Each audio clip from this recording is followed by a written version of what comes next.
اعوذ باللہ من الشیطان الرجیم بسم اللہ الرحمن الرحیم۔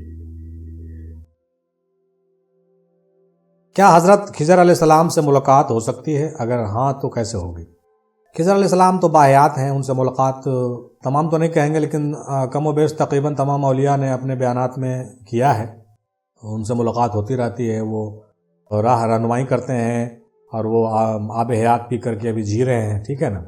تو خضر علیہ السلام سے یقیناً آپ کی بھی ملاقات ہو سکتی ہے اگر اللہ کی مرضی ہو جائے، یا آپ کی کوئی معاملات اگر اٹکے ہوں، پھنسے ہوں، ان سے کچھ منسوب ہوگا معاملہ، تو ضرور خضر علیہ السلام سے ملاقات ہو سکتی ہے۔ اور خضر علیہ السلام سے ملاقات ہونا ہے بہت مبارک معاملہ ہے، اللہ تعالیٰ سے دعا ہے کہ ہم لوگوں کو خضر علیہ السلام سے ملاقات ہو اور آپ کو بھی ہو، ہے نا، اچھا ہے۔ اب جہاں تک بات ہے کیسے ہوگی، ایسی تو کوئی تجویز ہمارے پاس نہیں ہے اور کہ ہم آپ کو بتا دیں، اور ایسے مل کے آپ کریں گے کیا بھائی؟ سو بتائیے، آپ مل کے کیا کریں؟ بڑا یہ بھی ایک الگ ٹرینڈ چلا ہوا ہے کہ بھائی بتائیے میں کیسے اس سے ملوں، کیا کریں گے آپ اس سے مل کر کے؟ سن بتائیے، آپ اس سے مل کے کیا کریں گے؟ اگر آپ کا کچھ معاملہ ان سے پھنسا ہوا ہے تو الگ بات ہے، ٹھیک ہے، لیکن اگر کوئی معاملہ نہیں ہے تو زبردستی آپ کیسے ان سے ملیں گے؟ اگر وہ خود چاہیں گے تو آپ سے مل لیں گے کبھی۔ سب سے پہلے تو آپ کو کیا کرنا ہے یہ کیجئے، بجائے اس کے کہ اس سے ملیں اس سے ملیں، مل کے کیا ہوگا؟ یہ ٹریولنگ ٹور سے کچھ ہونے والا نہیں ہے۔ ٹریولنگ اور ٹور کا جو خیال چلتا ہے لوگوں میں، اس سے بھی ملوں اس سے بھی ملوں، اور کیا کرو گے بھائی مل کے؟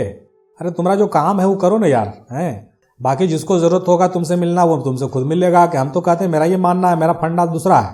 آپ کام ایسا کریے نا کہ خضر علیہ السلام خود آپ سے ملنے چلے آئے تو نا مزہ آئے۔ اب خضر علیہ السلام کو ڈھونڈتے پھریں گے آپ، کیا ہو جائے گا اس سے؟ ہیں؟ ٹھیک ہے، اب رہ گئی ملنے کی خواہش، تو خواہش کی تکمیل ہم کیا کریں؟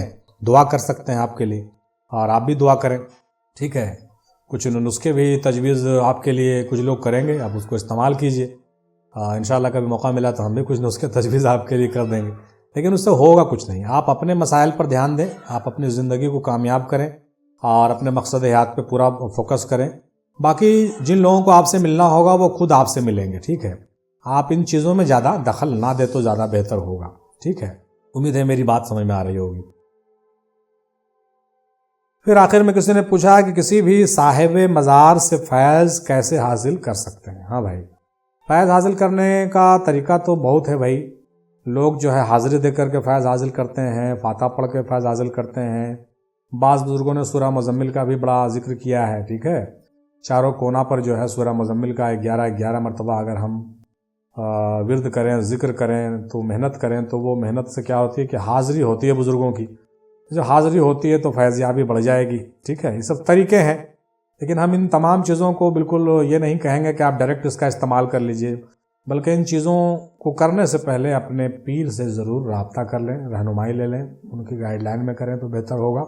لیکن صاحب مزار سے فیض لیا جا سکتا ہے اور حاصل کرنے کے یہی سب طریقے ہیں۔ سب سے بڑا طریقہ جو ہمارے نظر میں بہتر ہے وہ یہ ہے کہ جس صاحب مزار سے آپ کی زیادہ انسیت اور نسبت ہے، ہفتہ میں ایک بار ضرور ان کے آستانے پر حاضر ہونے کا شرف حاصل کیجیے، اور پورے خشوع و خضوع کے ساتھ جو ہے درود پاک اور فاتحہ خوانی کیجیے، ایصال و ثواب کیجیے۔ ایصال و ثواب سے میرا مراد یہ نہیں ہے کہ بھائی آپ ان کو بخش دیجیے، بعض لوگ ایصال ثواب کو لوگ نیگیٹو سینس میں لیتے ہیں۔ آپ کیا بخشیے گا ان کو؟ وہ ان کے ذریعے سے آپ کی بخشش ہوگی۔ ایصال و ثواب سے میرا مطلب یہ ہے کہ آپ ان کو ارسال کیجیے، مطلب بھیجیے، پہنچائیے، نظر سمجھ کر کے، نظرانہ سمجھ کر کے، نیاز مندی کے ساتھ ان کو پہنچائیے۔ میرا مقصد یہ ہے، دیکھیے آج ہم کلیئر کر دیے ہیں۔ بعض لوگ ایصال ثواب پر بہت گرم ہوتے ہیں، تو ایصال ثواب سے مطلب یہ نہیں ہے نیگیٹو سینس میں کہ ہم ان کو بخشیں گے، ہم ان کو بخشیں گے نہیں۔ اچھا، بعض لوگ جو کہتے ہیں کہ بخش دیجئے، حالانکہ ان کا ارادہ نہیں ہوتا یہ کہنے کا کہ ہم ان کو بخشیں گے، لیکن لوگ ان پر فتویٰ دے دیتے ہیں، ارے بھائی بیچارہ سیدھا آدمی ہے، جاہل آدمی ہے، غریب آدمی ہے، اگر وہ بخش دیا، کہہ دیا تو کیا پہاڑ ٹوٹ گیا بھائی؟ بخش دیا میں نے بھیج دیا بیچارہ، اس کا تو یہ مفہوم ہے۔ لیکن بعض لوگ کہتے ہیں تم کیا بخشو گے؟ ارے یہ کیا بخشے گا بھائی؟ بخشائے گا، کہو کہ ان کے ذریعے سے یہ بخشائے گا، لیکن ان کو اس آدمی کو اتنا توہین آمیز لفظوں سے آپ کیوں ٹارچر کرنا چاہتے ہیں؟ آپ ان کو بتا دیجئے بھائی دیکھو، بخشو نہیں کہو کہ ہم نے جو ہے نظر کیا، نیاز کیا، ٹھیک ہے، پیش کیا ہے، نظرانہ پیش کیا، ٹھیک ہے، بیچارہ سدھر جائے گا، سمجھ جائے گا۔ اس کی نیت نہیں ہے ایسا کہ وہ بخش دے گا، وہ تو بھیجنا ہی چاہ رہا ہے، لیکن ہم لوگ اس کو فتویٰ ڈال کر کے اس کو ٹارچر کرتے رہتے ہیں۔ بیچارہ جو فاتحہ پڑھتا تھا وہ بھی چھوڑ دیا پڑھنا، ہے نا۔ ایسا کرنے سے بیچارہ جو فاتحہ پڑھتا تھا فاتحہ پڑھنا چھوڑ دے گا، تو ایسا کام کیوں کرتے ہیں بھائی آپ لوگ؟ میری یہ گزارش ہے کہ اس طرح کی تنبیہ کرنے سے پہلے تھوڑا سا اپنے زبان میں نرمی لائیں اور احتیاط لائیں اور طریقے سے اس کو سمجھائیں، ٹھیک ہے؟ تو آپ اس کو فاتحہ پڑھنے کا صحیح طریقہ بتا دیں اور یہ کہہ دیں کہ بھائی آپ جو ہے یہ نہ کہو کہ ہم بکس دیں گے، یہ کہو کہ ہم ان کو ارسال کریں گے، ہے نا، ایصال و ثواب کا ارسال کریں گے، بھیجیں گے، پیش کریں گے، نظر کریں گے۔ تو اس طریقے سے نظر پیش کریں گے، اگر ہفتہ میں ممکن ہو تو بہتر ہے، نہیں تو اگر دور رہتے ہیں تو مہینہ میں کریں، زیادہ دور ہے تو سال میں کریں، اور بہت زیادہ دور ہے تو بھائی اپنے گھر پہ بیٹھے بیٹھے کریں، لیکن اہتمام کے ساتھ کریں۔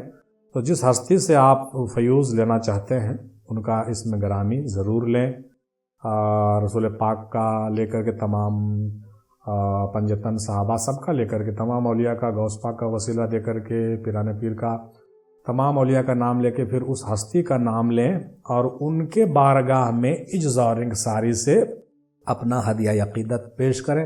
امید ہے کہ جب ان کے بارگاہ میں جب پیش کریں گے، دوسرے عالم میں جب وہ ہدیہ عقیدت آپ کا وہاں پہنچے گا تو ان کا جو ہے درود و سلام بھی آپ پر آئے گا اور ان کی فیوز برکات بھی آئے گی اور ان کی توجہ خاص آپ پر ہوگی۔ تو بس یہی تو چاہیے، جب توجہ خاص آپ پر ہوگی سمجھ لیجئے ان سے فیضیابی آپ کو ہوگی۔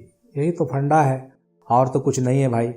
امید ہے کہ میری یہ باتیں آپ تمامی حضرات کو سمجھ میں آ گئی ہوگی اور امید ہے کہ آپ تمام بھائیوں کو ان چھوٹے چھوٹے سوال جواب کے گفتگو کے سیشن سے اور بالکل دل کھول کر کے ہم نے جو گفتگو کیا ہے اور سمجھانے کی کوشش کی ہے، اجرا کیا ہے، ضرور آپ کو پسند آئے گا، اور اگر پسند آئے تو ہمارے لیے دعا کیجیے گا، اور نہیں پسند آئے تو کوئی بات نہیں ہے، تو بھی ہمارے لیے دعا کیجیے گا کہ ہم تمام لوگوں کی مغفرت ہو اور ہم لوگوں کو رشد و ہدایت عطا ہو اور علم میں اضافہ ہو اور زیادہ چیزیں سیکھیں تاکہ آپ تمامی بھائیوں سے بھی اس کے بارے میں باتیں کریں اور دینی اور دنیاوی ترقی اور فروغ ہو۔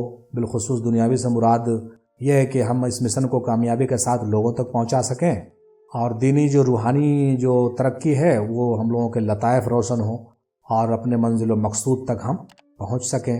انہی نیک خواہشات کے ساتھ دیجیے اجازت آج، انشاءاللہ پھر اگلی نشست میں کبھی ملاقات ہوگی۔